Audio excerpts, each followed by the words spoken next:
What's going on, geeks and geekettes? It's a very special edition of the Countdown City Geek Cast. This is going to be our House of the Dragon Season 2 premiere review. With me is David, Lord of Summerfell. Ready for that hot D. Let's go. And I am your other host, Ted, the Magnanimous.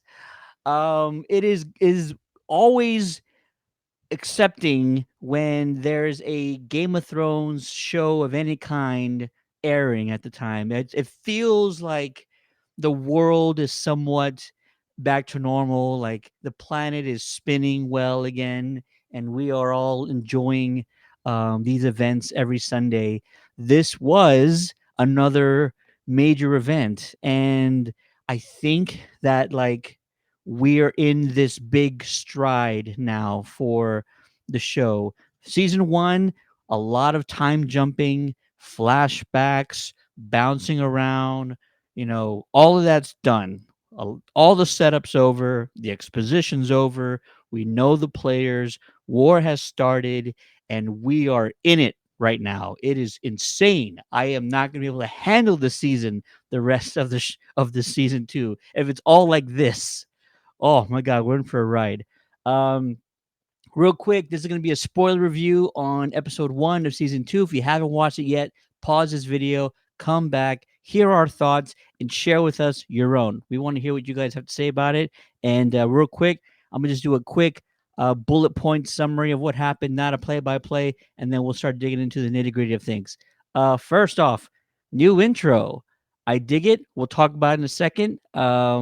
Next, King Aegon might not yet have found his firm hand as Lord of the Seven Kingdoms. Queen Rhaenyra has her worst fears confirmed.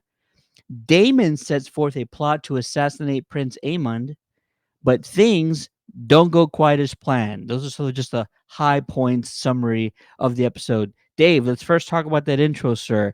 Anything stick out to you or anything you kind of caught in that? That's very different than what we got in the first season. I gotta say, first of all, it's been 2 years, man. It's been two. Doesn't it feel like just yesterday this It kind of does. just dropped? I mean, it It doesn't feel like two does. years has passed. It doesn't feel like I've been waiting that long. But of course, we have all this stuff that we always talk about, and it always fills the time, and time just goes by so fast. But yeah, that intro, I I wasn't in love with season one's intro, but Yeah. this intro, because season one's intro was super dark, it was very bloody, and it wasn't it just wasn't vibrant. But this intro basically solved that issue or that criticism that I had, and it's really cool how they do the fabric and the blood and like basically tell a story. I think it's the story of last season, right? I want to say it is. Yes. And It there's it some very much looks so. Yeah. yeah, so there's historical moments in there, but yeah, the genius thing is so simplistic. Keep the same Game of Thrones music, that iconic music. It's awesome. Every time it comes on, I just pump it in the house, and my family gets mad. They start shouting, and yeah, I just play the invisible violin there, and it's just terrific, man. But yeah, that intro is awesome. I need to rewatch it again. I've only seen it once. I need to study it, but bravo, they improved on something which I mean, it's kind of hard to improve on House of the Dragon. I thought it was just a perfect show. I'm gonna tease something. There's something in this intro that it sort of stuck out to me, and I know it shouldn't, but I'm gonna bring it up at the very end of this video. And I hate to tease people like that, but I'm gonna wait to the end because I don't want it. I don't know. I'm gonna wait till the end. So just stick around, and I'm gonna bring it up again. So remind me to do that. Um, King Aegon II, Tom Glynn-Carney.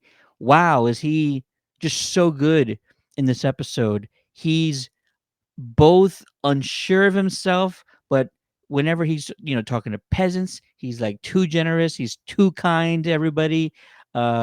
His hand is like, we can't do that. We can't do this, and you can't please everybody. It's almost heartwarming that he wants to be this like kind of fair ruler. King's Landing isn't always known for having fair rulers, but then when it comes to like the war against the blacks and Rhaenyra, he's so confident. It's the opposite of that, and it's kind of great to see both sides of him, and it brings such a lightness to the episode. There's not very Mhm. many light characters. There's characters who want to seek revenge. There's others that want blood, and here he is in the middle, sort of giving us the little bit of light throughout this episode, and a little bit of humor. So I really appreciated to kind of see him in this taking on this role and going through the kingly stuff and getting his feet wet. What do you think about King Aegon II? Oh, he was terrific, man. It's a great casting. He's playing that role perfectly. I mean, it's interesting because in season one, he didn't want to take the throne. Now he's like fully accepted it, and he wants to do right. And if you saw the little prologue that they do, which is fantastic, where they have some of the showrunners and some of the actors talk about what you just watched, I think every major TV show should do that because they really shed light on the fact that yeah, I mean he brought his son into that council meeting because simply because his dad, Jacaerys, right, who passed away, never gave him the time of day. He always gave it to the princess, and I mean that's really interesting. But it makes sense in a way that he's kind of accepting of his role, and he's kind of like eased into it, and he talks about a few things like Aemon being like the big force that he is with Rhaegar, and it's I mean he's just done a fantastic job. More acting than I think he's done in the past season almost it felt like, except for that one episode where he actually did take the crown. But yeah, I mean he's a fantastic actor and we're going to see him this weekend in person, right? Yeah, I was gonna bring it up again later on, but Tom Glenn-Carney is going to be in San Antonio, our hometown, for Superhero Comic Con. He will be meeting with fans. He'll be taking photos with everybody, signing autographs, and he will be in a panel with us, with the Countdown City Geeks. We will be moderating his panel, and my God, there's very few other cast members you'd want at this very moment. Right. Yes, there's there's Matt Smith, he's up there as well, but like it feels like this was a very Aegon the Second magnanimous centric episode. And I can't wait to see what else he does this season. So yeah, it's going to be an honor and thrilling to have a King of Westeros a part of our panel. It's going to be amazing. I Right. cannot wait. Countdown City Geeks, the fortuitous. So good, so good. Who else is good in this? Um, Well, you talked about Otto Hightower, who's played by Reese Ifans, who's a super underrated actor. He yes, he was the Hand of the King last season. He is terrific, man. He was also the Lizard in the Amazing Spider-Man, and he was also in the Replacements as the kicker that yeah. smoked. And I just always thought he was a terrific actor, and I always felt he was very underutilized until House of the Dragon when they brought him in. I was like, yes, man, they're finally shining a light on this guy, and he is kicking ass in that role, big time, man. He's playing that part so well. He's so much the anchor, and for for King Aegon's comical rule there sometimes. Yeah, but you know what? You already see the plots and the wheels and the gears turning in some of the folks around Aegon. And Otto is he's in a good place, but also a bad place because you are the king's right hand. You have power, you have persuasion, you have respect, but everybody right below you wants that same thing. And there's a lot of people gunning for that spot right now. Yep. And we've already met one. Lord Loras, he's gunning for that spot right now. And so I feel like, Sir Otto's in the passenger seat. It's the worst seat to be in a car. And right now you have Lord Loras, and who else knows might be gunning for that spot. Power, um, wealth, persuasion, respect, all of that comes right there right now. And even like even though he's the right hand, you also see Amond, kind of making his own decisions, making his own strategies around him. And so like he's losing his grip.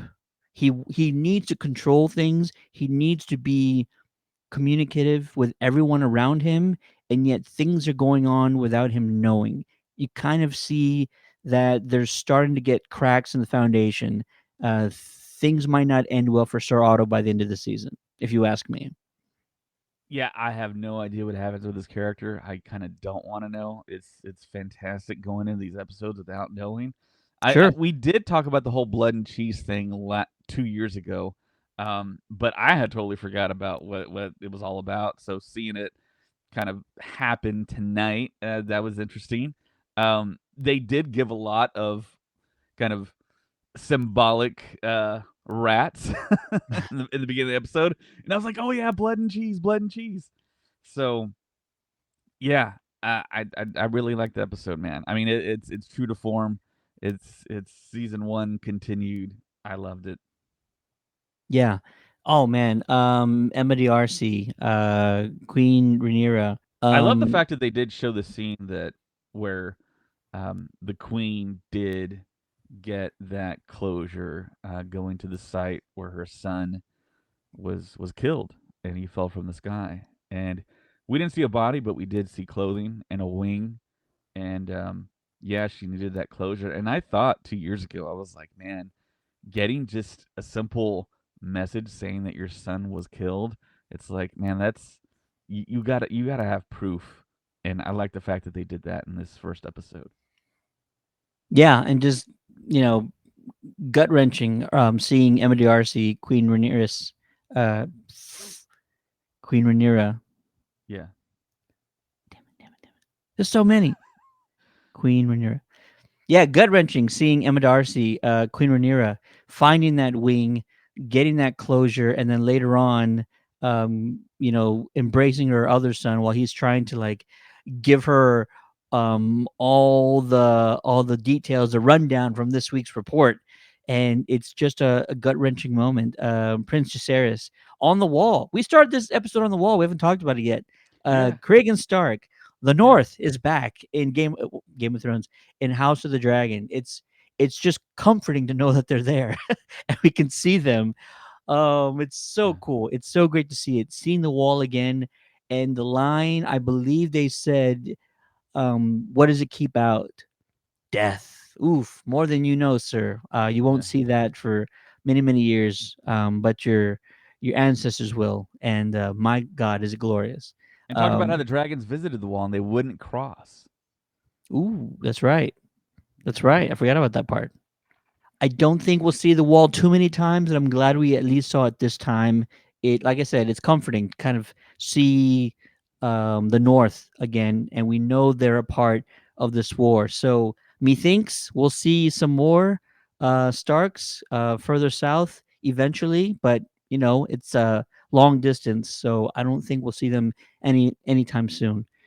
Queen Rhaenyra, she's out for blood. She wants revenge, and as soon as she gives the word, Damon goes to work. He sets forth this plot. We got blood and cheese. And I tell you, I thought this wasn't going to work. I thought they're going to fumble this. There's no way these two guys are going to pull this off. Little did I know, even worse thing happened. A dog was kicked, and I was upset. Let me tell you, when I saw that dog get kicked, I was like, wait a minute. All the death and murder and incest and all that stuff, whatever. But kicking dogs in Westeros, I have an issue with that, sir. HBO, I'm looking at you. But no, And I think this Cheese did episode, say he fought dogs too. He was a dog. yeah, he couldn't care less about that dog. Yeah. My God, I did not expect for this episode to go as dark as it did, and just hearing the sounds, knowing what happens, the reaction of the queen, just horrific. And for a second there, I thought, oh, they're not going to get the right kid, but I guess Cheese knows a little bit about people. He's got a little, he's a Yeah, he little was like a little clever. maniacal at the beginning there. Yeah, I was like, He "There's was no way they're gonna unhinged. pull this off. No way they're gonna pull this off." I'm like, Cheese is gonna die instantly. Aemon's gonna find him. He's gonna tear him. He's gonna carve him up. There's no way this works out. Instead, it almost goes better. You're ending that line there, for now, for the time being, Yeah. and so I'm very interested in both. Rhaenyra's reaction and Aegon the Second's reaction. There's kind of a little bit of that in the teaser for next week, but like, how dark does he get? How vengeful? How full of rage does he get in next week's episode? That's what I'm really looking forward to seeing. Yeah. I guess trying to think of the name here. Um, Damon. How can I forget Damon? Damon didn't specify the age of Aemond, so that's why they got a little Jacaerys, right? You know what? It could be that, or they just heard son for a son. They see a queen, Okay. they know there's a son. We did Because it. Where's the I was gold?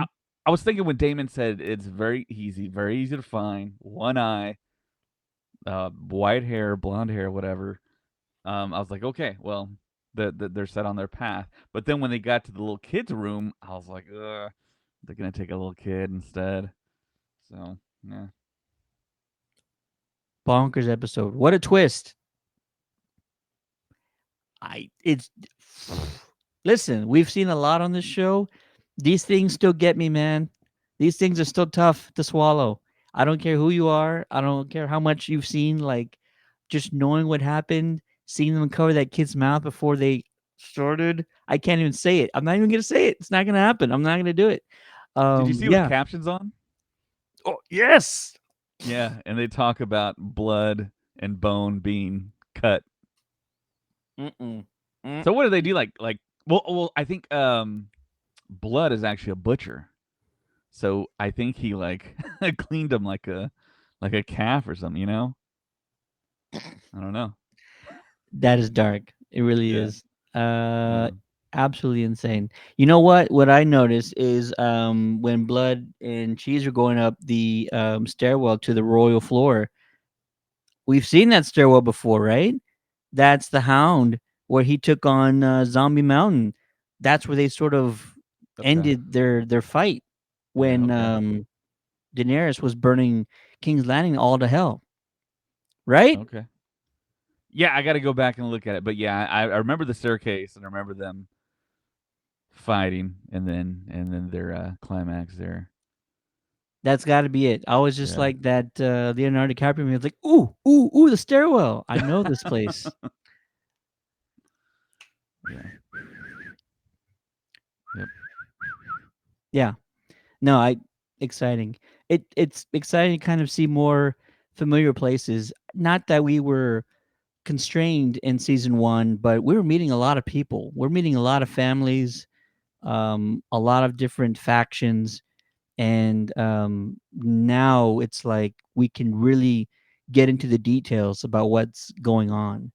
And yeah, it's exciting. It is really exciting to see another Game of Thrones type show on air once again, because it almost doesn't get much better than this. There are some shows that do, but like, it's a challenge, man. It's a high bar to clear. So yeah, it's exciting. Anything else stick out to you in this episode? I mean, Kristen Cole and Allison's relationship. Jesus. So a couple meetings there. Maybe if Allison was a little bit more vigilant, maybe I guess her grandson wouldn't be dead. But yeah, she in that first encounter, she tells Kristen Cole, "This is it, no more," essentially. And of course, you know what's going to happen again, and we get it in this episode. And I mean, wow. Um, they talk about it in the in the at that show at the end of the show. Um, how I mean he's like a literal like a white knight in shining armor type of figure, and he's breaking so many rules, but still he's trying to keep up appearances. And the fact that um I'm trying to think of the actress's name, the actress that plays Alicent, um, Olivia Cook. Olivia Cook, yes. She talks about the fact that if people found out, it would bring like deep shame to the royal family, and it's kind of like, yeah, I guess. But yeah, they're gonna be hiding around the whole time, and Seems like Kristen Cole's not aging that much, but of course it's the same actor. Yeah. Um, but yeah, Olivia Cook is an awesome actress. I loved her in Ready Player One. She was fantastic. She Oh my plays god, that yeah, part you're really right. She well. was in that one. Yeah. Yeah, she's fantastic. This whole cast, it feels like they all upgraded from the first season, which is exciting. It's wonderful.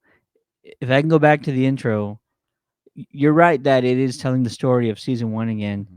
And that last shot of the intro is the death of Luke, Lucerys. And we all watched and assumed, and I know this is going to sound crazy stupid, we all watched and assumed that he was eaten whole. Rhaegar went for the neck, went for the saddle, um, but that tapestry, it shows Luke off of his dragon as Oh the wow. dragon is in pieces. And yes, Luke's body is darkened. It almost looks like there's some sort of cavity on there. But to me, it was still surprising to see the body. I guess there's no other way to tell it, I suppose. But one makes me wonder, like, if I'm writing this show or I'm a showrunner and I want to pull off the biggest twist in television history, I'm going to wait 4 years. I'm going to wait 5 years. And the show is going to end. And the very last scene is going to show Luke falling from the clouds, landing in the water, somehow being found by a ship nearby, and him just not even trying to go back to what was, but just living in remoteness, living unnoticed, In um, exile. in exile on purpose, Hmm. voluntary exile because of how scared and how close to death he came and how he doesn't need to be a part of this world. And if you show him older, having been alive this whole time without anybody knowing, without anyone needing to know, that would be the greatest moment in television history. Knowing that this entire war, this entire conflict began with a lie. With an attempt, for sure, Hmm. an accident, Yeah, definitely, yeah. definitely an accident, but based on a lie. And would it not be a very Game of Thrones thing to do to start a war on a lie? Oh, my goodness. I Yeah. hope. I hope. And I know it sounds stupid. And I know everybody's going to say not a chance. And I agree. 99.9% chance that never happens. But if I'm writing this show, I'm doing it. That's the boldest move you could take of all time, ever. And we saw that with the sea snake's son when he shaved his head and they burned a a mock body or whatever. Yeah. They found someone that looked like him, and yeah, he did escape an exile. I wonder if we're gonna ever go back to that whole thread and check that out, or if that's ever gonna come into play. I haven't read the book, so I don't know. Yeah. I mean, I know that George is in the books. It says the body's never found. We're never gonna know. Like Oh wow, the characters are never gonna know whether or not he survived. It right. just is assumed for sure based on evidence. He's gone. Never gonna see him again. But I'm just saying, Hmm. if I'm a writer and I love getting into the mind of these writers, I'm doing it 1,000%. There's no way I don't take that shot, take that chance. Part of my French, what a mind fuck that would be to the entire world I mean, he if was we. way high up. He was above rain clouds, and to Yeah, fall from that height, and when you hit water from that height, it's like hitting concrete. But he's I mean, he's got royal blood. yeah, and I mean, if he fell in the wing, I mean, I mean, yeah, I think the queen only found one wing and like one piece of clothing. Yeah, So, yeah. I'm just saying it would be absolutely incredible if that was to happen. Not gonna happen. It would be magnificent. It would be magnanimous if it happened. I mean, all in all, we both agree this is an amazing first episode, right? Yeah, yeah, yeah. I mean, it's just a continuation, and it is Game of Thrones. It is House of the Dragon, the continuation, and I just can't believe it's been 2 years, man. That's wild. It's That's gone so by wild. fast. Yeah, It feels like it's gone by fast. yeah. Like it's like almost like I don't care if they take another 2 years. I mean, as long as we get the same quality that we're getting, I mean, they can take their time with it. But of course, when the strikes happened, this show wasn't affected by the strikes, so they had that luxury, and that's why we got it in the time frame that they gave us. Yeah.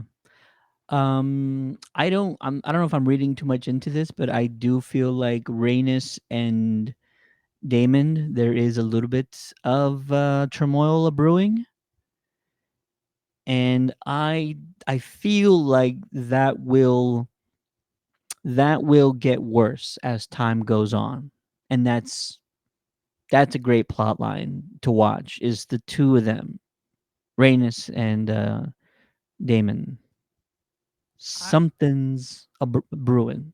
I didn't necessarily get that. To me, it was more like a almost like a familial type of I'm commanding you to do something, and she just walks off, and it's kind of like, well, um, But he does blame her partially for right. Luke's I mean, death. he's blaming everyone that had the chance to kill, even that one knight that's a twin that was there. I mean, he shoves it in his face. You could have killed the king. You were there, right there. And then he comes up with, oh well, I swore an oath to protect the royal family, and what am I supposed to do if the royal family's fighting with each other? It's like, yeah, I mean that's a good argument there, buddy. Yeah, exciting. Cannot Yeah. wait. It's going to be phenomenal.